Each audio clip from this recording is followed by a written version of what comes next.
Φίλες και φίλοι του καναλιού, καλημέρα σας.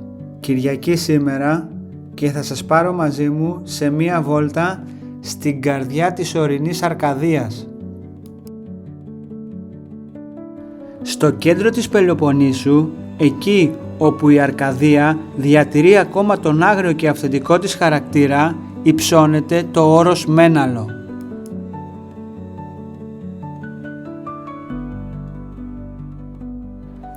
Ένα βουνό που δεν εντυπωσιάζει με το απόλυτο ύψος του, αλλά με την ατμόσφαιρα και την ιστορία που το συνοδεύουν.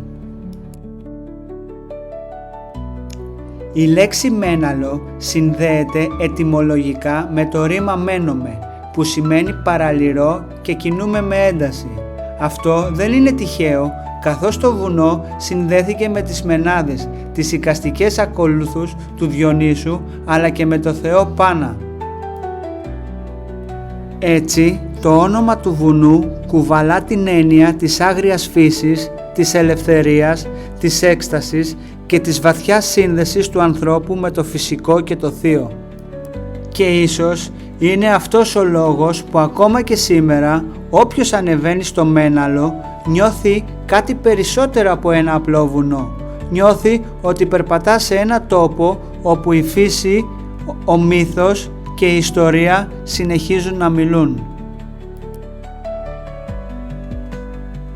Απλώνεται κυρίως στο νομό Αρκαδίας και αποτελεί ένα από τα πιο δασωμένα βουνά της Ελλάδας, με έλατα, πεύκα και οξιές να σκεπάζουν τις πλαγιές του. Ενώ μικρά οροπέδια, φαράγγια και πηγές συνθέτουν ένα τοπίο που μοιάζει διαχρονικό.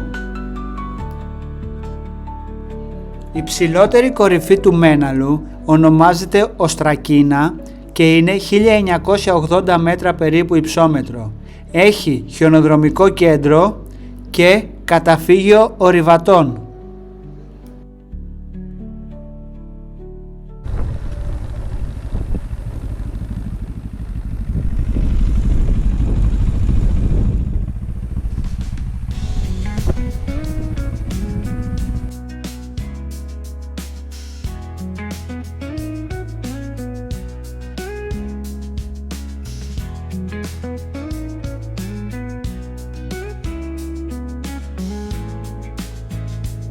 Αφήνοντας πίσω μας την κορυφή Οστρακίνα και κατηφορίζοντας προς τη δυτική πλευρά του Μέναλου, το τοπίο άρχισε να γίνεται όλο και πιο όμορφο, καθώς άρχισε να σκοτεινιάζει και η ομίχλη σιγά σιγά έκανε την εμφάνισή της. Καθώς κατέβαινα, ξαφνιάστηκα όταν μπροστά μου είδα δύο πούλμαν στην κορυφή του βουνού. Στάθηκα και μίλησα με τον έναν οδηγό. Τον ρώτησα με απορία τι τον έφερε τόσο ψηλά και χαμογελώντας μου απάντησε ότι φέρνουν διάφορα γκρουπ που κάνουν πεζοπορία ή μαζεύουν μανιτάρια και μέσα από διάφορα μονοπάτια καταλήγουν στο χωριό Ελάτη.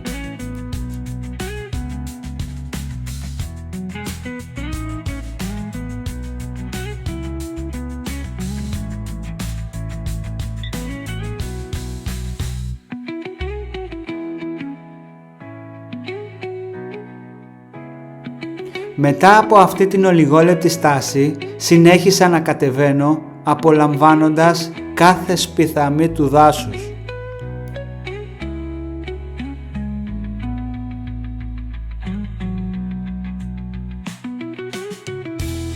Έχοντας κατέβει ένα μεγάλο μέρος του υψόμετρου και βγαίνοντας σε ένα πιο ανοιχτό σημείο, έκανα μία στάση για να ξεπιαστώ λίγο και να πετάξω το drone για να απολαύσω το τοπίο από ψηλά.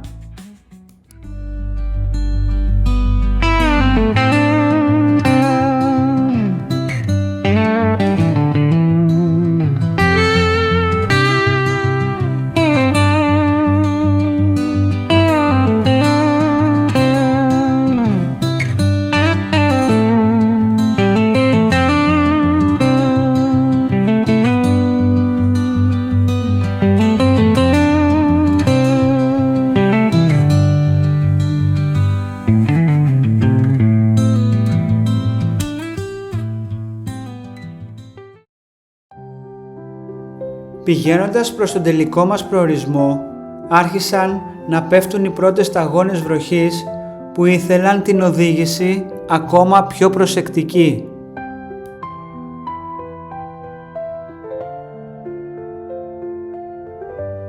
Καθώς το υψόμετρο δεν ήταν πολύ υψηλό σε σχέση με τις κορυφές, το τοπίο συνέχισε εξίσου να είναι όμορφο και γραφικό, που με τη βροχή γινόταν μαγευτικό.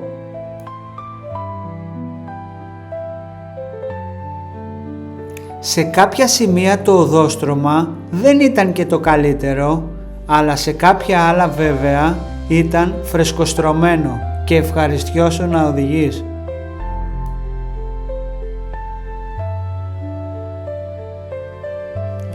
Πριν φτάσω στο Λιμποβίτσι, πέρασα μέσα από ένα άλλο ιστορικό χωριό, την Αλονίστενα, που βρίσκεται 25 χιλιόμετρα από την Τρίπολη και απαριθμεί 60 περίπου μόνιμους κατοίκους.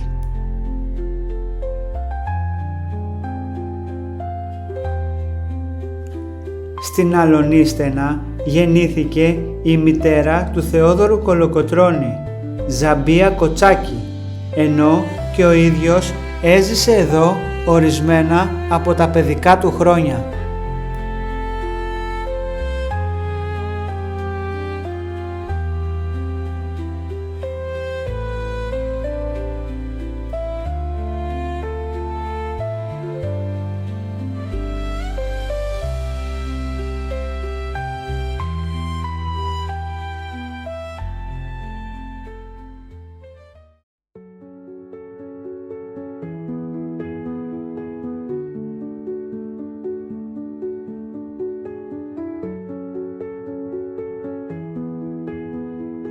Αφήνοντας πίσω μου την Αλονίστενα και ευτυχώς χωρίς βροχή, κατηφόρησα για τον τελικό προορισμό, το Λιμποβίτσι και την οικία του Θεόδωρου Κολοκοτρώνη, όπου το αναστηλωμένο κτίριο λειτουργεί ως μουσείο της οικογένειας των Κολοκοτρωναίων αλλά και της Ελληνικής Επανάστασης.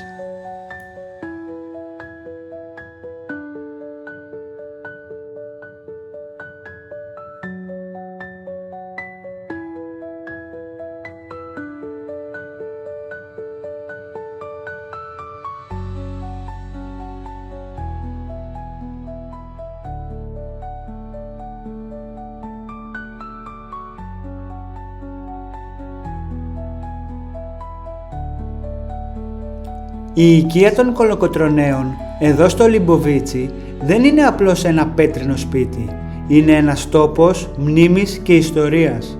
Σε αυτό το ορεινό χωριό της Αρκαδίας γεννήθηκε και μεγάλωσε ο Θεόδωρος Κολοκοτρώνης, ο γέρος του Μοριά, μέσα σε δύσκολες συνθήκες αλλά με βαθιά αγάπη για την ελευθερία. Κρυμμένο μέσα στα έλατα και τις οξιές, το σπίτι, λιτό και πέτρινο, αντικατοπτρίζει τη σκληρή ζωή των κλεφτών και αρματολών της εποχής, αλλά και το αγωνιστικό φρόνημα της οικογένειας Κολοκοτρώνη, που από εδώ ξεκινούν οι ρίζες ενός ανθρώπου που έμελε να διαδραματίσει καθοριστικό ρόλο στην Ελληνική Επανάσταση του 1821.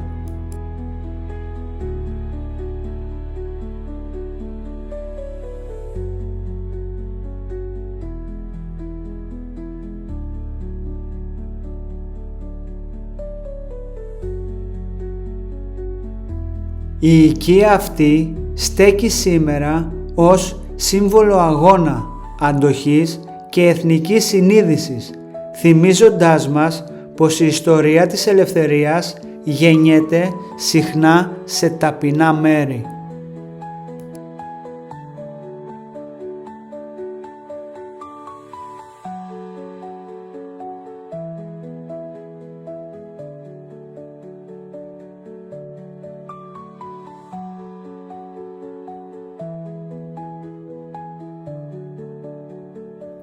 Κοιτάζοντας γύρω μου το βουνό, καταλαβαίνω γιατί αυτός ο τόπος γέννησε αγωνιστές. Είναι τραχής, αυστηρός αλλά τίμιος, όπως και οι ανθρώποι που έβγαλε. Το Λιμποβίτσι σήμερα είναι σιωπηλό, αλλά η σιωπή φωνάζει ιστορία. Φεύγοντας από εδώ, γεμάτο σεβασμό και περηφάνεια, γιατί τέτοιοι τόποι δεν είναι απλώς αξιοθέατα, είναι υπενθυμίσεις του ποιοι είμαστε και τι μπορούμε να καταφέρουμε όταν δεν σκύβουμε το κεφάλι. Αν βρεθείτε ποτέ στην Αρκαδία, ελάτε στο Λιμποβίτσι, ελάτε να σταθείτε εκεί που η ιστορία δεν γράφτηκε μόνο σε βιβλία, αλλά χαράκτηκε και στην ψυχή αυτού του τόπου.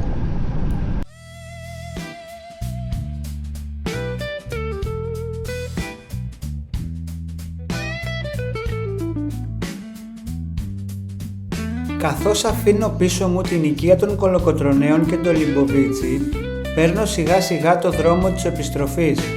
Ο δρόμος κατηφορίζει, όμως οι σκέψεις μου μένουν ψηλά, εδώ στα βουνά της Αρκαδίας.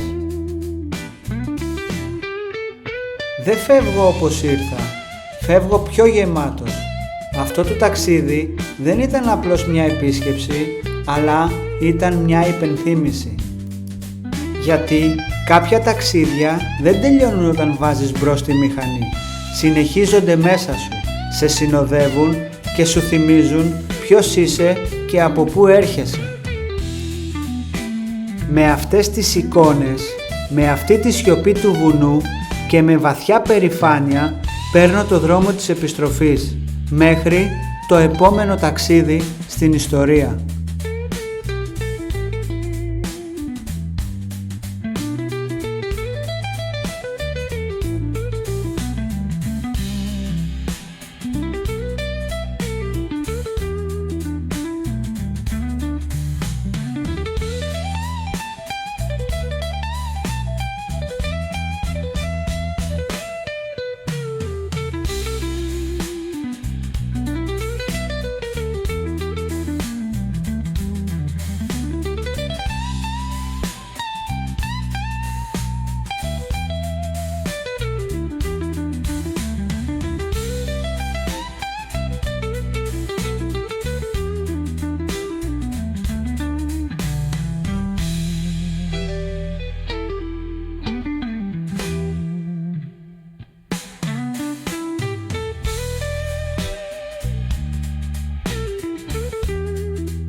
Για το δρόμο της επιστροφής, ωραίο ταξιδάκι σήμερα, είχε λίγο ζόρι, κρύο, λίγη ψυχάλα, όλα μια χαρά. Να είμαστε καλά, να ξανάρθουμε.